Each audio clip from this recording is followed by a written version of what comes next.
Continuando con nuestro punto, viene el enfoque desde el punto de vista de ortopedia. Yo creo que viene mucho el enfoque de qué realmente como ortopedistas nosotros debemos hacer y en qué podemos ayudar al manejo de los pacientes con mieloma.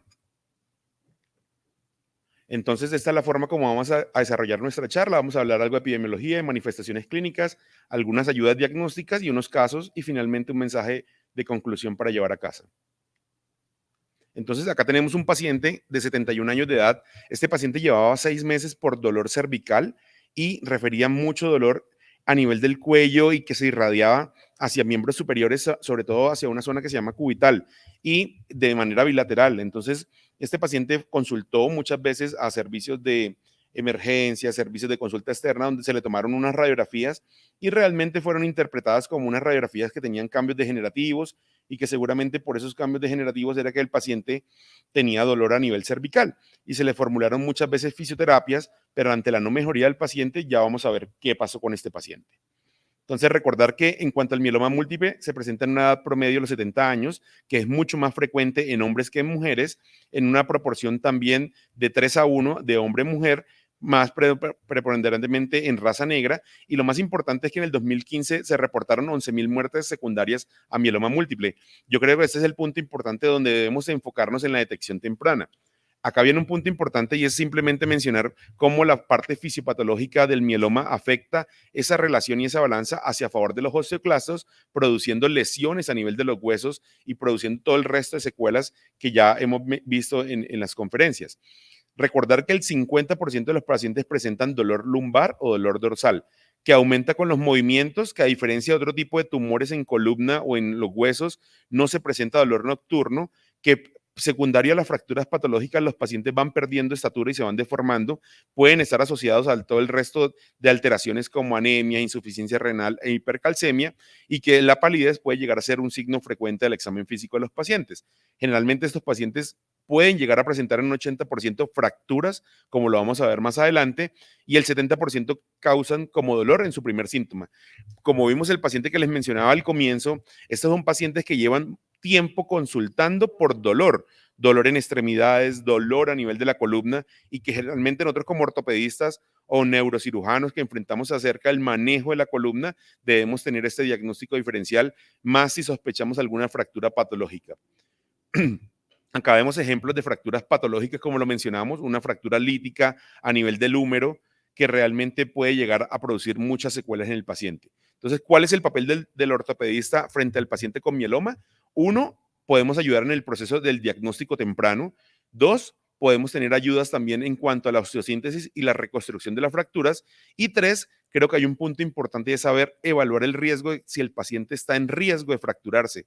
Y eso se llaman osteosíntesis profilácticas, que es evitar que el paciente se fracture, que tenga una lesión en el fémur, que quede en cama y que realmente este paciente no vaya a tener dolor secundario a su fractura patológica. Ya ha mencionado muy bien el algoritmo en cuanto al manejo imagenológico y la utilidad del PET scan en este tipo de imágenes. Y acá traemos algunas clasificaciones que nosotros utilizamos. Esta es una clasificación de Mayrels que utilizamos nosotros para saber realmente cuál es el riesgo de fractura que pueda tener un paciente. Y vemos cómo es el tamaño de la lesión, dónde está ubicada y de qué naturaleza y si hay dolor o no, si es lítica, si compromete más de 2/3 de la corteza, de la cortical del hueso, y que si este paciente puede llegar a presentar una fractura patológica, recomendamos hacer fijaciones profilácticas. Entonces también tenemos otras clasificaciones que utilizamos en columna, como son clasificaciones que nos dicen algo de pronóstico, como es el Tomita y el Tokuhashi, y acá vemos que son estas escalas que utilizamos para saber en qué grado está de compromiso nuestro paciente y cuál sería la mejor opción recomendada. Acá tenemos el Karnofsky, que es otro tipo de valoración que utilizamos para saber el grado funcional de nuestros pacientes.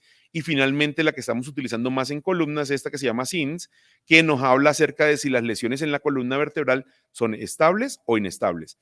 Generalmente tratamos de ver con las resonancias, con las radiografías, con el TAC, evaluar cómo es la lesión, dónde está localizada, si tiene dolor, si está localizada en la unión transicional de la columna, si tiene más del 50% del colapso vertebral, y de esta forma nosotros clasificamos los pacientes, si son potencialmente inestables o inestables. Y seguramente aquí empezamos a considerar algún tipo de manejo quirúrgico para evitar complicaciones como algún tipo de fractura que vaya a producir alguna compresión medular. En cuanto al proceso diagnóstico, acá tenemos una mujer de 65 años que consultó por una lesión a nivel del húmero, lesión única sin antecedente de una neoplasia primaria o secundaria. Se le tomaron todos sus exámenes de extensión y su diagnóstico final fue un mieloma múltiple, que requirió una fijación con placa y con cemento. También tenemos casos de principios a nivel de las fracturas y la reconstrucción de las fracturas patológicas, donde sabemos qué hacer y creo que esos son algunos puntos importantes. Sabemos si tenemos que utilizar placas, tornillos, clavos o algún tipo de prótesis dependiendo de la ubicación de la lesión.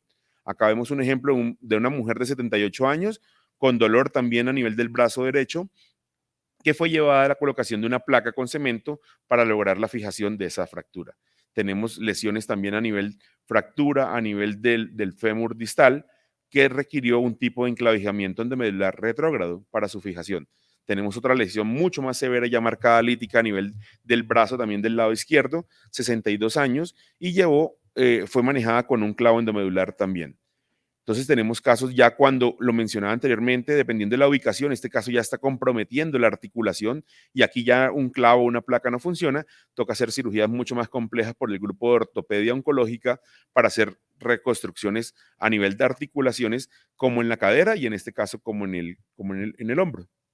Entonces volvemos a nuestro paciente de 71 años que consultaba por dolor cervical y por parestesias a nivel del cubital de ambos lados. Y este paciente, después de habernos generado esa alerta y esa bandera roja de dolor que no mejoraba, consultó a nuestra institución donde decidimos tomarle una resonancia y observamos la presencia de una fractura patológica secundaria a un mieloma múltiple. Este paciente se le aplicamos todas las escalas como mencionamos anteriormente, principalmente la escala de SINS, que fue tal vez la que nos dio el enfoque del resultado de un puntaje de 12, que nos dio que la lesión posiblemente era potencialmente inestable y antes de evitar que se fracturara, que tuviera algún tipo de cifosis o algún tipo de compresión, hicimos un planeamiento quirúrgico y llevamos el paciente a cirugía para hacer una reconstrucción y una fijación cérvico-dorsal con una buena evolución clínica del paciente. Entonces, como mensaje final, recordar que el 80% de los pacientes presentan fracturas patológicas, que el 50% de las fracturas afectan la columna, que el diagnóstico oportuno realmente mejora la calidad de vida de los pacientes y que es importante nosotros como ortopedistas o que entiendan nuestra función como ortopedistas y es evaluar todas estas escalas de pronóstico para saber qué hacer con los pacientes. Creo que la valoración de nosotros, tanto de ortopedia oncológica como de columna, es fundamental en los pacientes con mieloma, ya que podemos evitar que realmente, como lo mencioné anteriormente, los pacientes puedan llegar a presentar fracturas. Podemos hacer fijaciones profilácticas, podemos hacer tipos de manejos anticipándonos al tipo de lesión que presenten los pacientes. Muchas gracias.